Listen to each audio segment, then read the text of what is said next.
Bienvenidos a Píldoras de Comunicación, el podcast de las marcas transformadoras. Soy Noelia Perlacia, DIRCOM de la agencia Avance Comunicación, y te voy a acompañar en este viaje por la comunicación corporativa para aportar visibilidad, notoriedad y confianza a las marcas.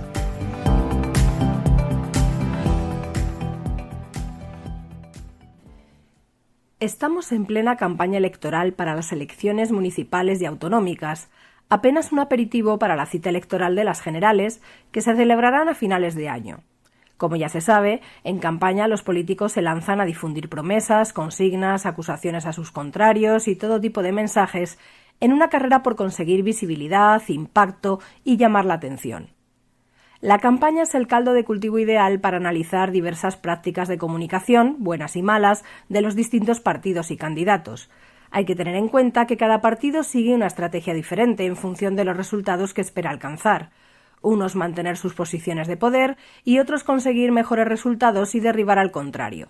Y para ello intentan movilizar a sus votantes habituales para que no se queden en casa y voten, y también convencer a los indecisos, algunos de los cuales son falsos indecisos porque no declaran su voto. Últimamente se habla mucho de manipulación. Muchos políticos acusan a sus contrarios, ya sean medios de comunicación con una línea editorial diferente, contrincantes y líderes de opinión, de manipular, mientras que todos ellos intentan persuadir a su electorado. Por eso quiero comenzar fijando algunos conceptos clave. La manipulación supone utilizar diversos medios, en este caso me ciño únicamente al ámbito de la comunicación, para distorsionar la realidad y la percepción de otras personas y así conseguir intereses particulares. Evidentemente es un concepto y una práctica muy negativa, ya que no tiene en cuenta las necesidades, derechos ni deseos de la otra persona y utiliza tácticas engañosas. Por otro lado está la persuasión, que tiene un carácter muy diferente, ya que se trata de utilizar diversos mensajes y argumentos de la forma más hábil posible para modificar actitudes, creencias o comportamientos de otras personas. La diferencia fundamental con la manipulación es que en el primer caso hay una distorsión deliberada de la realidad y en este caso hablamos de presentar ideas y razonamientos de forma convincente y sólida, respetando la libertad de los demás, aunque en ocasiones la línea que divide ambos conceptos puede ser demasiado fina.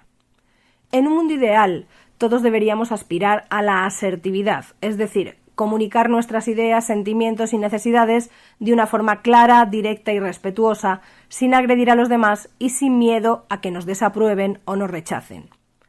Hoy en día estamos en un permanente escenario de riesgo de manipulación, de la mano de las nuevas tecnologías como la inteligencia artificial, que aunque supone un avance sin precedentes, mal utilizada puede ser una fuente de manipulación continuada.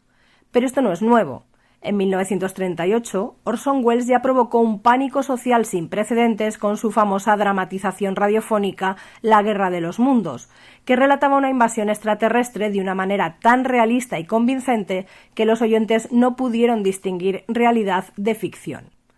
Noam Chomsky, un importante intelectual y lingüista, definió 10 estrategias de manipulación y control que hoy en día son ampliamente utilizadas. Seguro que reconocerás algunas de ellas. En primer lugar, la distracción, es decir, desviar la atención de los problemas importantes mediante la difusión de informaciones de menor relevancia. El objetivo es mantener al público ocupado y sin tiempo para pensar.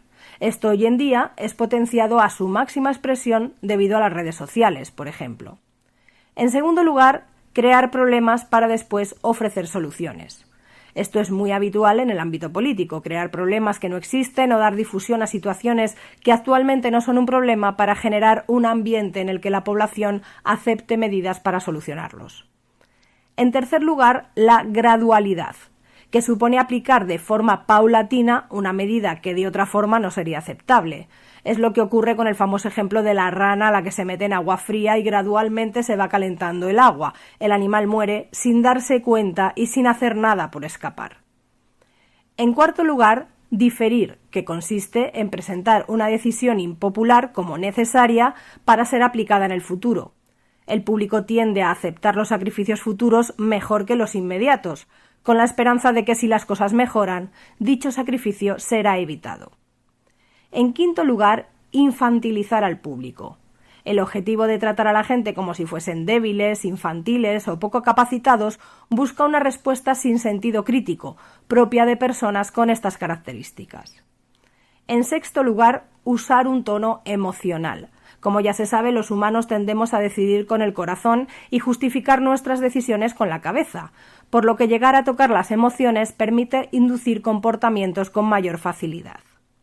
En séptimo lugar, mantener al público en la ignorancia. Esto se está convirtiendo lamentablemente en un clásico, la continua injerencia de los políticos en la educación, normalmente para empeorarla, porque un público ignorante, sin capacidad crítica y sin ambición por mejorar, siempre es más manejable. En octavo lugar, promover que el público sea complaciente con la mediocridad, es decir, promover la incultura, la vulgaridad, etc. Últimamente vemos cómo desde algunos ámbitos políticos se difunde la idea de que la meritocracia no existe y que por tanto el esfuerzo es innecesario porque es inútil. En noveno lugar, reforzar la autoculpabilidad, lo que consiste en hacer creer a la persona que únicamente él es el culpable de las situaciones que se producen en su vida, evitando que se rebele contra cualquier sistema y se centre en su propia situación. Por último, en décimo lugar, conocer al máximo al público desde todos los puntos de vista para poder ejercer un mayor control y poder sobre los individuos. Seguro que eres capaz de reconocer ejemplos de una, varias o incluso todas estas prácticas. Sin embargo, años antes que Chomsky, y aunque sea políticamente incorrecto nombrarlo, Goebbels, el famoso ministro de propaganda nazi, ya definió los principios básicos para manipular. Han pasado muchas décadas y algunos de estos principios se siguen utilizando hoy en día. El primero, el principio de simplificación y enemigo único, es decir, elegir una única idea contra la que combatir para centrar en ella la atención. El segundo, reunir a todos los adversarios en una única categoría, haciendo que todos parezcan lo mismo.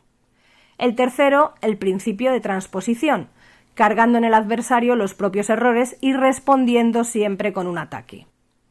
El cuarto, el principio de exageración, convirtiendo a cualquier anécdota sin importancia en una gran amenaza. El quinto, el principio de vulgarización, adaptando la propaganda al nivel más básico de comprensión, es decir, dirigirse a la masa con mensajes que no requieran un esfuerzo mental. El sexto, el principio de orquestación, limitando el discurso a unas pocas ideas que se repiten de forma constante y firme. El séptimo, el principio de renovación, emitiendo informaciones y argumentos nuevos de forma constante, variando el interés de la gente hacia diferentes temas. El octavo, el principio de verosimilitud, intentando que la narrativa sea coherente y creíble, bien utilizando globos sonda, es decir, informaciones lanzadas para conocer la reacción del público, o también informaciones fragmentadas. El noveno, silenciar los temas sobre los que no se puede argumentar o que favorecen al adversario. El décimo, el principio de transfusión, partiendo de mitos, odios y prejuicios tradicionales para apoyar los argumentos. Por último, el principio de unanimidad, convenciendo a mucha gente de que piensa como todo el mundo, lo cual hace que se cree un sentimiento de pertenencia. Estas técnicas son utilizadas en mayor o menor medida por los políticos, por algunos medios de comunicación y también por algunas empresas cuando los aplican a su comunicación corporativa. Prácticas muy negativas que se combaten con educación, cultura y pensamiento crítico. Hasta aquí nuestro episodio de Píldoras de Comunicación, espero que te haya resultado interesante y te espero en el próximo. Hasta aquí nuestro episodio de Píldoras de Comunicación. Si te ha gustado, compártelo y no dejes de escuchar el próximo.